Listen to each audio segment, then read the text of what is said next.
Bismillah ar-Rahman ar-Rahim.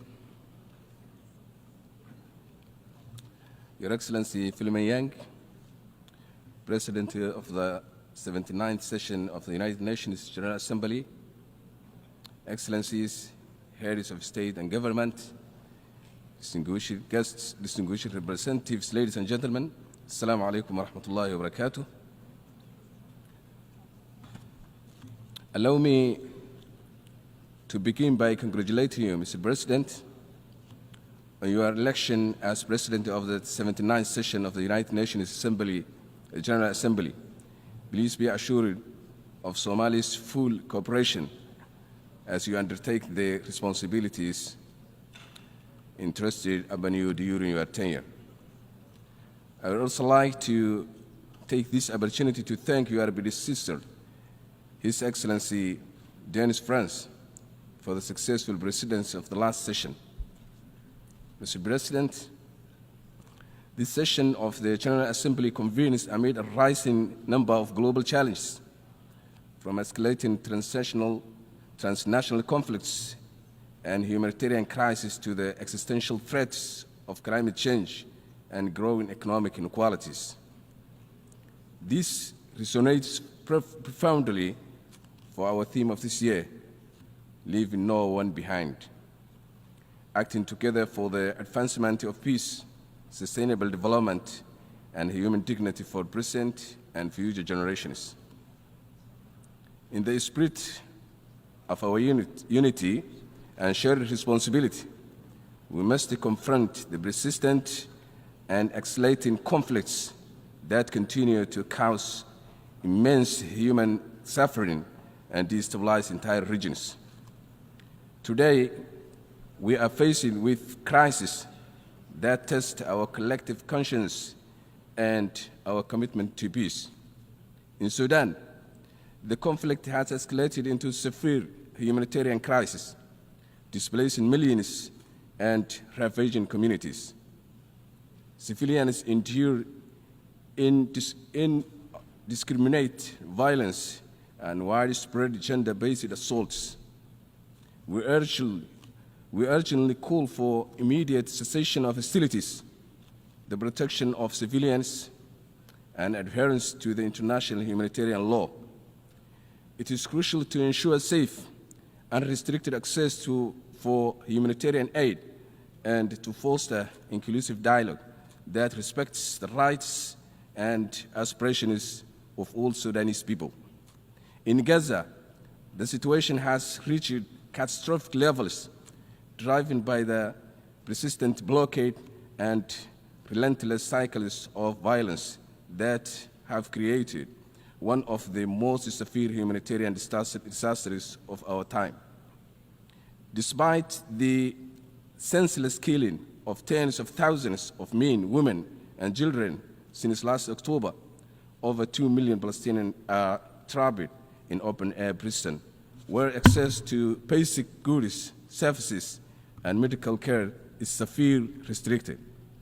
Children in Gaza have particularly suffered the most, with the many enduring unimaginable trauma, malnutrition, and lack of access to education and health care. They live under constant fear as their homes, schools, and hospitals are repeatedly targeted and destroyed. The ongoing conflict has not only destroyed the physical infrastructure of Gaza, but also crushed the hopes of entire generation. The world cannot continue to turn a blind eye on this gross injustice and the continuous violations of international law by the Israeli government. We call on the international community to take immediate and decisive action to reinforce an unconditional ceasefire, to lift the inhuman blockade, and to recommit to a political process that ensures a just and lasting peace based on the two-state solution, thereby restoring the rights, dignity, and future for Palestinian people. In Ukraine, the war now in its third year has inflicted a devastating toll on civilians. destroying homes and critical infrastructure, and leaving millions without essential services. The legacy of trauma and displacement will affect generations. We urgently call for an immediate cessation of hostilities, a ceasefire, and adherence to international humanitarian and human rights law, including avoiding attacks on civilians, critical infrastructure, and nuclear facilities. It is essential to open channels for dialogue and achieve the lasting political settlement. The international community must act swiftly to prevent further escalation and support efforts for peace. Mr. President, while international crises demand our attention, we must not overlook regional threats that directly challenge national sovereignty and stability. Somalia currently faces a serious threat from Ethiopia's recent actions, which flagrantly violate our territorial integrity. Ethiopia's attempts to annex parts of Somalia under the guise of securing sea access are both unlawful and unnecessary.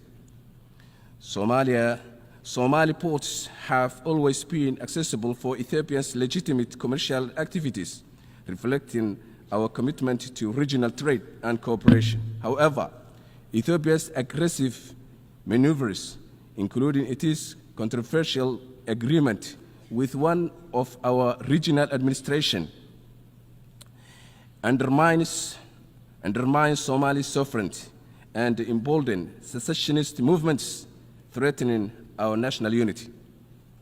These actions not only sow division at the time when Somalia is striving for peace and cohesion, but also serve as propaganda for terrorist groups like Al-Shabaab, who exploit Ethiopia's provocations to recruit and radicalize vulnerable individuals.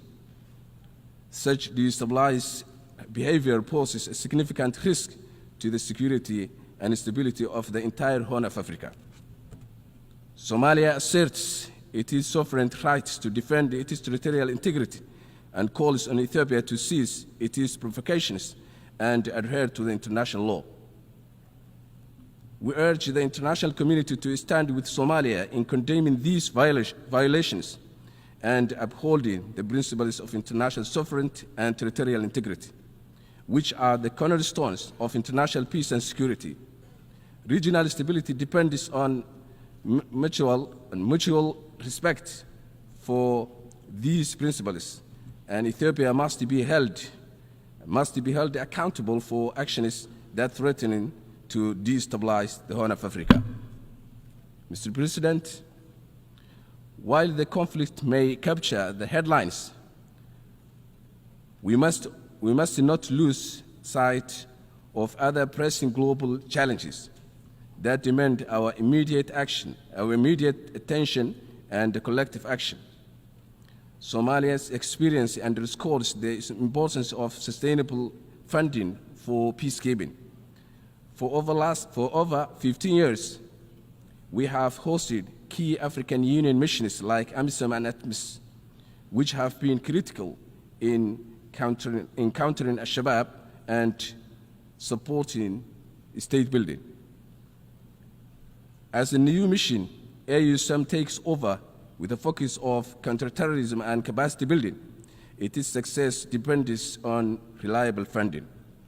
Peacekeeping is about creating lasting stability, not just maintaining peace, and we urge the international community to support innovative funding solutions to ensure these missions fulfill their vital roles. Mr. President, climate change is a global crisis that touches every life and every community, but nowhere is its impact more deeply felt than in vulnerable nations like Somalia. We endure relentless droughts, devastating floods, and rising temperatures that tear apart our communities and threatening our very survival. While the recent COP28 conference made important strides with the creation of a loss and damage fund and the commitment is to expand renewable energy, there remains a significant challenge accessing these funds. For many developing countries, the reality is that complex bureaucracy, rigid criteria, and lack of necessary resources often stand in the way they receive the help they so desperately need. It is not just about making promises, it is about ensuring that those promises can reach the people who need them most. We call on the global community to simplify access to these crucial funds so that countries like Somalia can build resilience, protect our people, and secure the future where everyone has the chance to thrive. Mr. President, reform in the United Nations Security Council is essential to ensure it reflects today's geopolitical realities. The current structure no longer adequately represents the voices and concerns of world nations, particularly those in Africa, Asia, and Latin America. We support the Zilwini Consensus, which calls for a more representative and inclusive council. This reform is necessary to enhance the UN's credibility and effectiveness in addressing the full spectrum of global challenges, from peace and security to development and human rights. Reforming international financial institutions is also crucial to building a fairer global economy that promotes inclusive growth and sustainable development. The existing international financial system is heavily skewed in favor of a view, perpetuating inequalities and restricting the ability of developing nations to thrive.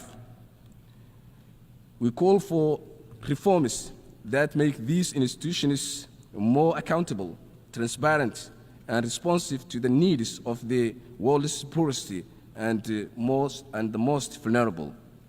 Mr. President, achieving the Sustainable Development Goals is not an ambitious, it is a necessary.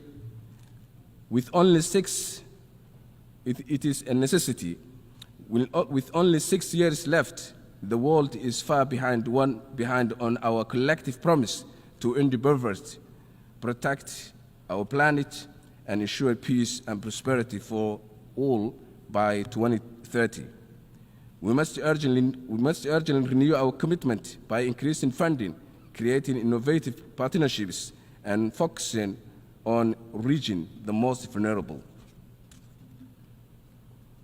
As Somalia takes its seat on the UN Security Council, we stand ready to work with all nations to address these challenges, strengthen cooperation, and promote multilateralism, and build a world where no one is left behind.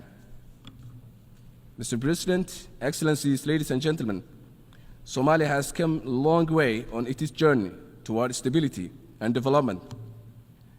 This past year has been particularly significant, marked by critical milestones that signal Somalia's rising trajectory.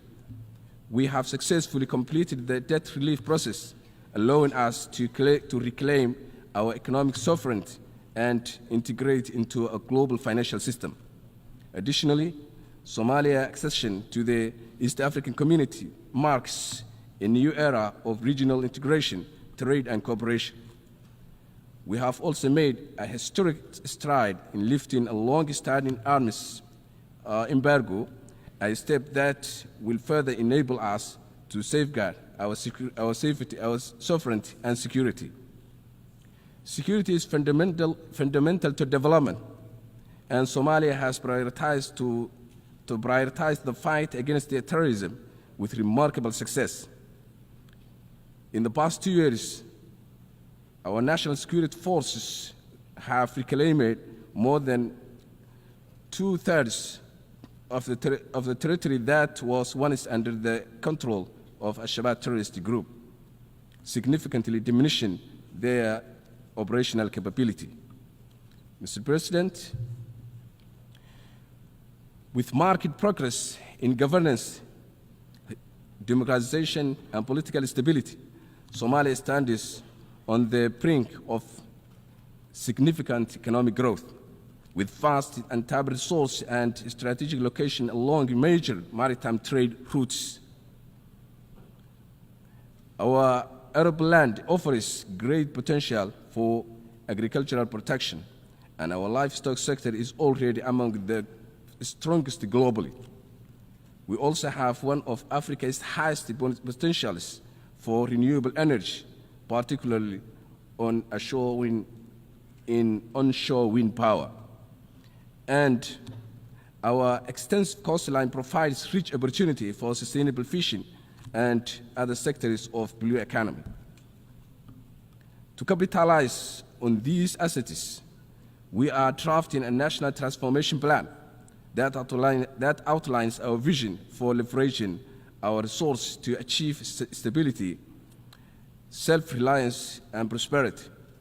And we welcome international investment and cooperation to help us realize this potential, integrate into the global economy, and contribute to regional peace and stability through strong partnerships. Mr. President, as we look ahead, Somalia is determined to be defined not by the hardships of its past, but by the possibilities of its future. Let us act now to build a future where every nation, every community, and every person can thrive in dignity and peace. I thank you for your attention.